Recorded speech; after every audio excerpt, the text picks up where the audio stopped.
And I saw what are the most popular blog posts on my blog. Obviously, the most popular blog posts are probably one the people who come to my blog really care about. And what I'm trying to do is attract people to my blog that will join my mailing list.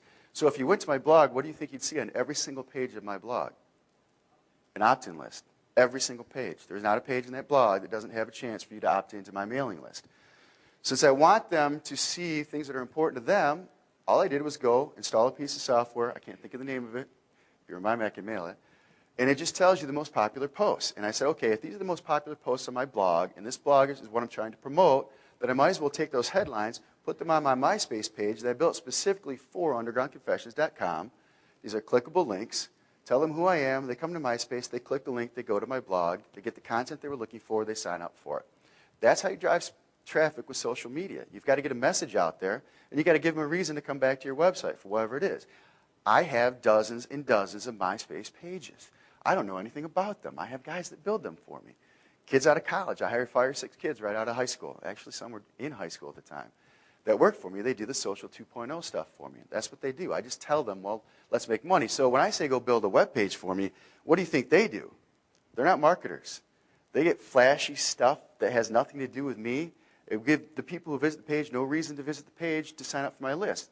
So when I tell these guys build me a page, I have to go back and take a look at it and say, okay, no, we need to put something in there that is of interest to the people and leads them back to my website. So if you do hire young people like that, make sure that they understand marketing or at least get involved and say we need to change the page. So when I want a website promoted, we will literally build a page at Myspace for a particular site. And we'll build another Myspace page for another particular site. You can have as many pages as you want at Myspace. So each page that we build is specific to one other particular product and or website. It's as simple as that. That's all you have to do. There are tools built into Myspace, such as blogs. Has anyone heard me talk about Blog and Ping in the past? Blog and Ping, drive traffic with blogs. Myspace has a blog. So you can actually, part of your page, when you put up a profile page like this, and you want to do it right, you'd actually maintain your blog inside Myspace because the search engines love Myspace. You will go to do a search for certain markets that we're in, and our blog posts and our videos posted to Myspace rank very high in the normal search results for Google. They rank higher than some of the sites that I'm trying to promote themselves. So that's what we're trying to do. If you have one site, undergroundconfessions.com, and someone does a search in the search engines for whatever it is, whatever topic there is, there's only one chance for me to show up if the only site I have is undergroundconfessions.com. Once. Does everyone understand that? Google might show 1 or 2 results from undergroundconfessions.com, but there's 8 other results on that page.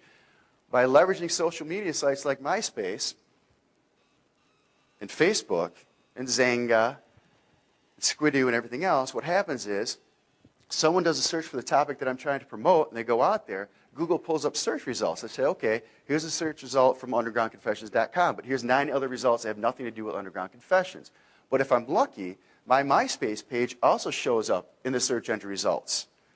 So when this Myspace page shows up in the search engine results, someone clicks through to this page, what happens?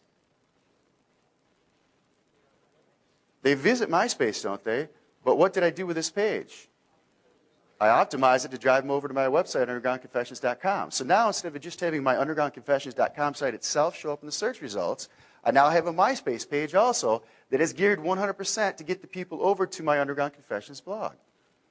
I also have a Facebook account that will do the same thing, and a Squidoo Lens, and a Zanga, you name it. If you go out there, and it takes I can't say a few minutes. My guys can do it in a few minutes, but if you spend a little bit of time, you spend 20 minutes to a half an hour setting up these web pages, taking your existing content, putting them in there, you can, at the end of the day, you'll have 10 websites that could show up in the search engine results now instead of 1. Is it worth spending a day to multiply your results by 10? I would say so. And truthfully, it shouldn't be you. It should be someone that you hire and train to do it for you. It's all about leveraging other people. Are we clear on how this works? They may go to MySpace, and I want MySpace to rank high because the engines love MySpace. But when they go to the MySpace page, they will come over to my Underground Confessions blog if they're interested in what I have to sell or say in this case. So, YouTube, same situation here. YouTube. Someone does a search for a video. They go to YouTube. On my YouTube page, I put stuff in there that says, hey, here's just some sample of the free content you can grab by heading over to undergroundconfessions.com. If I could show you the whole page, what do you think that whole page is about? Undergroundconfessions.com, right?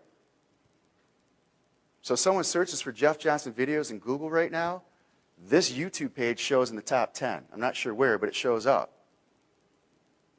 I didn't have to pay for it. It's not my undergroundconfessions.com site, but it shows up in the top of Google. So when someone clicks through to YouTube, and this is my landing page, and I'll show you a picture of the rest of it later. If you see, you can't really see it here where it's yellow. In the background, it actually says undergroundconfessions.com tiled throughout the background of the YouTube page itself. Then it tells you who I am right here and why you should be interested, and talks about some free content over at undergroundconfessions.com. My videos that get distributed out through YouTube through this particular web channel, what do you think they're branded for? Undergroundconfessions.com. Now, if I had another site called jeffsothersite.com, would I put it on this one? Would I go out there and build other YouTube pages because they're free and you can build as many as you want? It'd take literally a few minutes to do it. That's it. And every one that you build is a separate website as far as Google is concerned. Hopefully they'll rise up to the top of the rankings inside Google. Someone clicks it, they come to the YouTube page. Yes, it may be YouTube, folks, but that whole page is designed to get them over to my undergroundconfessions.com site. We repeat the process over and over again. Any questions about this? Because people have had questions before about this.